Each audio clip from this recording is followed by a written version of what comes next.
Saw you walking by today with the sunset in your eyes. I couldn't find the strength to say what was running through my mind. You couldn't help but notice me staring with that awkward smile from the other side of Thompson Street. I felt love for a little while. Ini dari Bapak Mulyono. Pak Mulyono, asli warga desa. Asli warga kampung sini. Dan desa apa Pak di sini? Cageran, Taman Martani, Kalasan. Jadi ini ajeng wawancara sebentar ya Pak ya. Tugas teknopreneurship juga, selain tadi kita ngevlog, kita juga tahu nih mau kepo gimana sih berdirinya usaha produksi kompos ini. Nah mungkin langsung aja Pak ya, untuk sejarahnya sendiri berdirinya UMKM kompos ini gimana ya Pak? Ini berawal dari kita tahun 2017 itu mendapat bantuan peralatan, statusnya pinjam pakai dari waktu itu STT NAS. Nah, kemudian dari situ diawali dikelola oleh kelompok itu membentuk tim untuk memproses kompos. Namun mungkin karena kurang terlatih atau kurang pengalaman dari segi proses maupun marketing pemasaran, itu akhirnya berhenti. Kemudian tidak jalan. Nah, saya pribadi berawal dari situ, melihat alat kondisi mangkrak, saya merasa kasihan, dan kami berawal dari pribadi, kami mencoba untuk mengawali dengan sistem yang kita coba-coba sendiri. Itu alhamdulillah bisa jalan, dan namun tidak mudah untuk mengawali semua itu. Waktu itu setahun yang lalu itu proses pertama dan kedua itu hanya saya berikan cuma-cuma ke mereka para petani. Jadi kami mengorbankan modal, tenaga, waktu dengan harapan mereka para petani itu kenal dengan yang namanya kompos atau pupuk organik. Kemudian itu pun saya tidak lepas begitu saja, karena mereka para petani itu tidak langsung bisa menerima. Jadi di saat kami memberi pengenalan itu ada kontrak, istilahnya kalau nanti tidak berhasil atau contohnya padi itu tidak beranak atau tidak subur, kami harus bertanggung jawab memberikan atau membeli pupuk kimia untuk mereka para petani. Tapi alhamdulillah dengan tekad dan kemauan kami, mereka para petani bisa menerima hasil jerih payah kami. Kemudian kelompok pun bisa menerima, dan apa hasilnya bisa merasakan juga. Jadi ini kan berarti diawali dari hibah ya Pak? Iya. Hibah alat untuk pinjam pakai. Oh, pinjam Jadi pakai. kalau tidak kepake suatu saat bisa diambil lagi. Alhamdulillahnya bisa kepake ya Pak, dan bisa jalankan sekarang gitu. Iya, Dari STT NAS ya Pak? Iya. Nah ini kan kalau nggak salah tuh untuk produksi biomasa sendiri ya Pak ya? Iya. Alat biomasa untuk mengolah limbah ternak menjadi pupuk tersebut kan, pupuk kompos itu. Nah alhamdulillahnya tadi Bapak sempat bilang juga kalau sempat ngasih cuma-cuma ya Pak ke petani, dan malahan kalau nggak jadi padinya malahan Bapak harus bertanggung jawab gitu. Tapi sekarang sudah membuahkan hasil, sudah mulai terkenal ya Pak terkait dengan produk pupuk kompos dari Margo Mulyono ya. Nah oke, mungkin untuk pertanyaan yang kedua ya Pak, terkait suka dukanya apa sih Pak menjalankan usaha ini? Tadi terlebih lagi tadi Bapak kan juga sempat bilang kalau Bapak sempat sakit juga atau sempat terhenti. Nah itu monggo diceritakan Pak. Saya memulai ini tidak semata-mata saya mencari hasil atau kita bekerja harus mendapatkan upah, itu tidak. Yang pertama, diawali juga dari saya kasihan dengan mereka para petani yang notabene mereka itu butuh pupuk, namun bagi mereka para petani yang awam itu merasa kesulitan dengan aturan pemerintah dengan harus membuat apa itu kartu tani. Kalau petani muda itu mungkin tidak masalah, tapi bagi mereka yang sepuh-sepuh itu merasa kesulitan. Berawal dari situ kami niat membantu mereka para petani, dan juga kita dasari dengan kasihan kondisi tanah para petani yang kalau kita berikan pupuk kimia terus menerus itu akhirnya lemah tanah itu menjadi bantet keras. Jadi kalau kita tidak tambah banyak, semakin tambah tahun kita tambah banyak, itu hasil petani makin berkurang. Mungkin dengan cara seperti ini, kita pakai pupuk organik, tanah bisa pulih kembali seperti sedia kala, gembur, subur, binatang apapun di sawah yang menguntungkan para petani itu bisa hidup, seperti cacing, belut dan sebagainya. Itu kan binatang tidak mengganggu tanaman, tapi justru menguntungkan petani kalau belut itu. Anjir, berarti kan tadi berawal dari motivasi Bapak ya. Iya. Akan kepeduliannya terhadap lingkungan dan juga para petani yang mungkin sekarang udah lebih sulit ya Pak terkait dengan administrasi dalam bercocok tanam, kan harus membuat kartu tani, terus juga tadi juga karena sudah banyaknya asupan pupuk yang kimia ya Pak, zat kimia yang tidak bagus untuk tanaman dan bahkan dapat membunuh hewan-hewan yang menguntungkan bagi tanaman. Nah, oke, mungkin untuk selanjutnya mau nanya aja sih Pak, ini terkait dengan profil perusahaannya, kayak tadi Bapak bisa jelasin terkait tadi kan Bapak sebagai koordinator, terus juga kelompok-kelompoknya tuh ada berapa orang sih yang ikut andil dalam usaha ini tuh, ada berapa orang aja, sama kira-kira usaha ini tuh pasarnya di mana aja gitu, boleh dijelasin sih Pak? Ya, terima kasih. Untuk usaha UMKM ini sementara masih kita jalan sendiri, tapi kita bantu dengan tenaga borongan. Jadi sistemnya kita kerja sendiri terus memberi kontribusi ke kelompok. Jadi kita manajemennya masih lepas dari kelompok. Yang penting kelompok juga dapat income dari situ, dan kami tetap bisa jalan. Tapi nanti suatu saat saya juga berharap usaha ini nanti bisa saya lepas dan kelompok langsung yang memanajemeni. Namun itu kita masih jangka panjang, karena awal mula usaha ini pernah dicoba dengan langsung manajemen kelompok, itu tidak jalan karena kurang keseriusan atau bagaimana, saya masih mempelajari itu.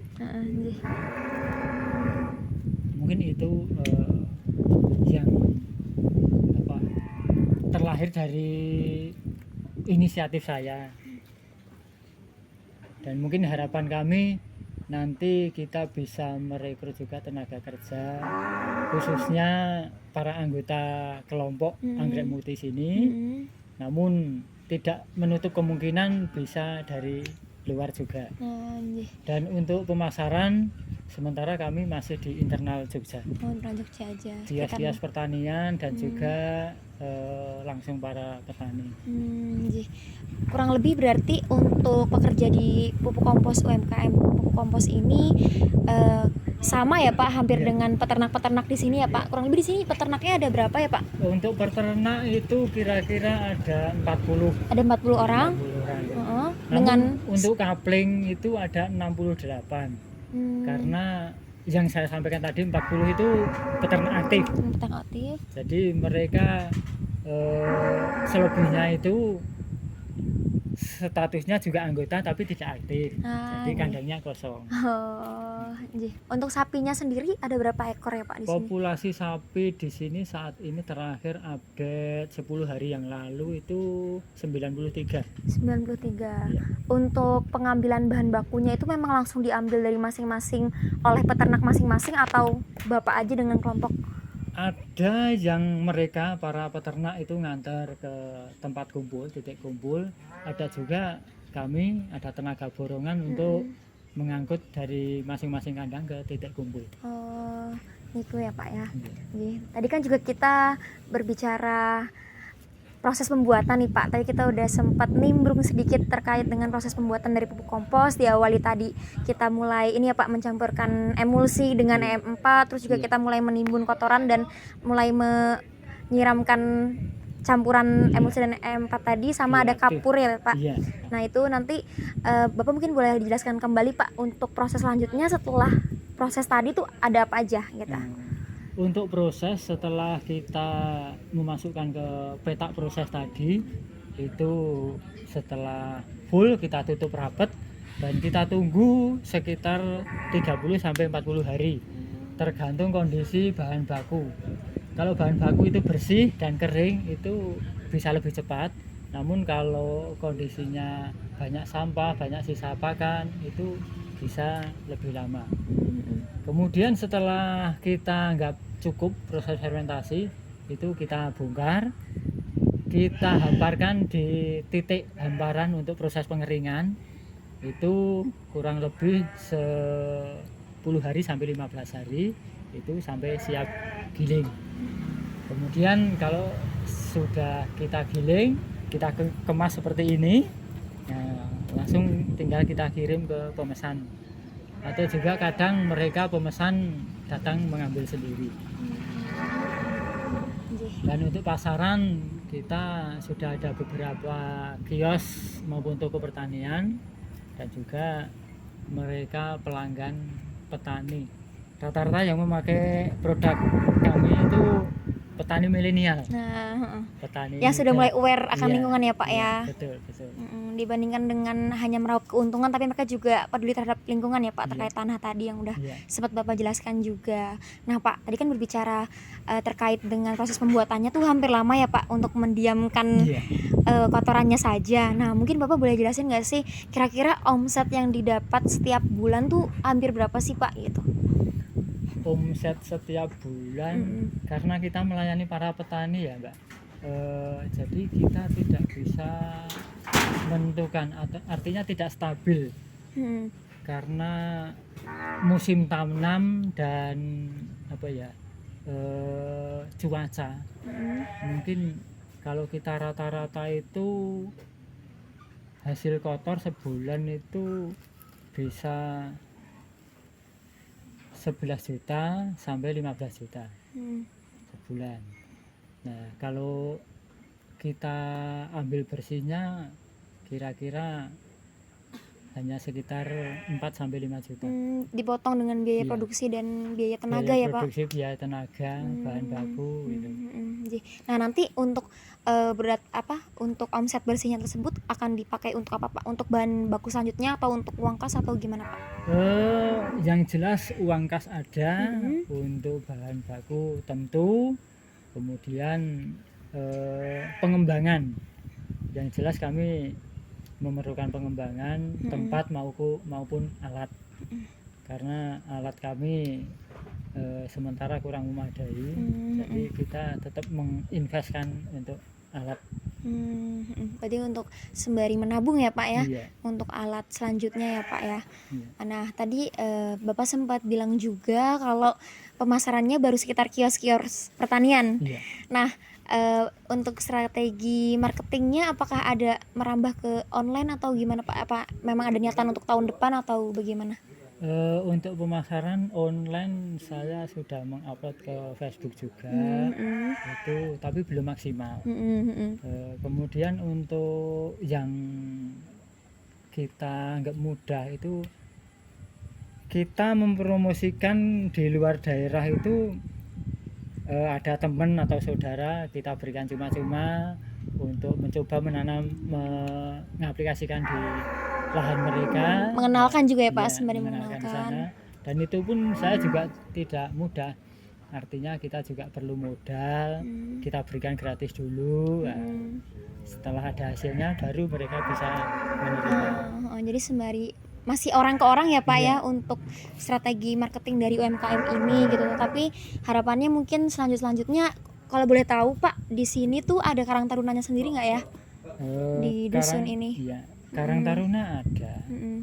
Cuman Aktif Pak? kami aktif sih, tapi sayangnya untuk usaha yang saya rintis ini dari lembaga dusun belum menyentuh, artinya belum bisa mendukung. Oh, nggih, nggih. Jadi ini masih murni Dari internal kandang. peternak Iya. aja ya Pak ya, Iya. yang di sini aja ya. Sebenarnya bisa lebih dikembangkan ya Pak ya Iya. kalau ibaratnya Harapan dari saya dusun seperti itu. bisa, apalagi kan masih banyak anak muda yang mungkin paham teknologi juga ya Iya. Pak.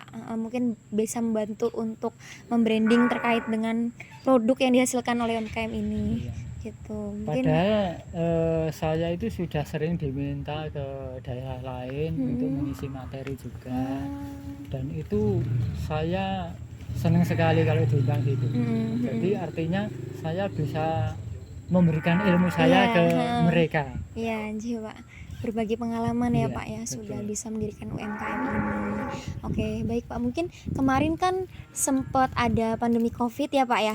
Nah, mungkin boleh diceritakan Pak suka dukanya saat pandemi Covid tuh bagaimana? Apakah sempat terhenti sebentar atau gimana Pak? Atau pemasarannya semakin sulit atau gimana? Boleh jelasin Pak? Perlu diketahui juga, Mm-mm. saya mengawali usaha ini setelah Covid, Mbak. Oh, berarti Iya, belum sempat lama. ya? Iya. Berarti baru beberapa tahun belakang ya Pak? Iya. Persis 1 tahun 2 bulan. Waktu itu pas akhir tahun saya mulai Baru mengenalkan mulai ke ini. petani. Nah, ini Pak, selanjutnya mungkin sebagai akhir dari dan penutup dari wawancara kali ini, mungkin apa sih motivasi dan harapan Bapak ke depannya untuk UMKM ini, meliputi dari tenaga kerjanya, terus juga bahan bakunya, dan nanti omset ke depannya mau kayak gimana? Motivasi saya, Harapan Pak lebih. harapan saya nanti usaha ini ada yang meneruskan, artinya karena saya tidak menguasai manajemen. Nah, ada teman-teman dari anggota yang bisa memanage usaha ini, harapannya bisa berkembang, dan mereka juga saya harapkan bisa mengenalkan ke daerah luar, dan juga nanti lebih dikenal oleh banyak petani. Anjir.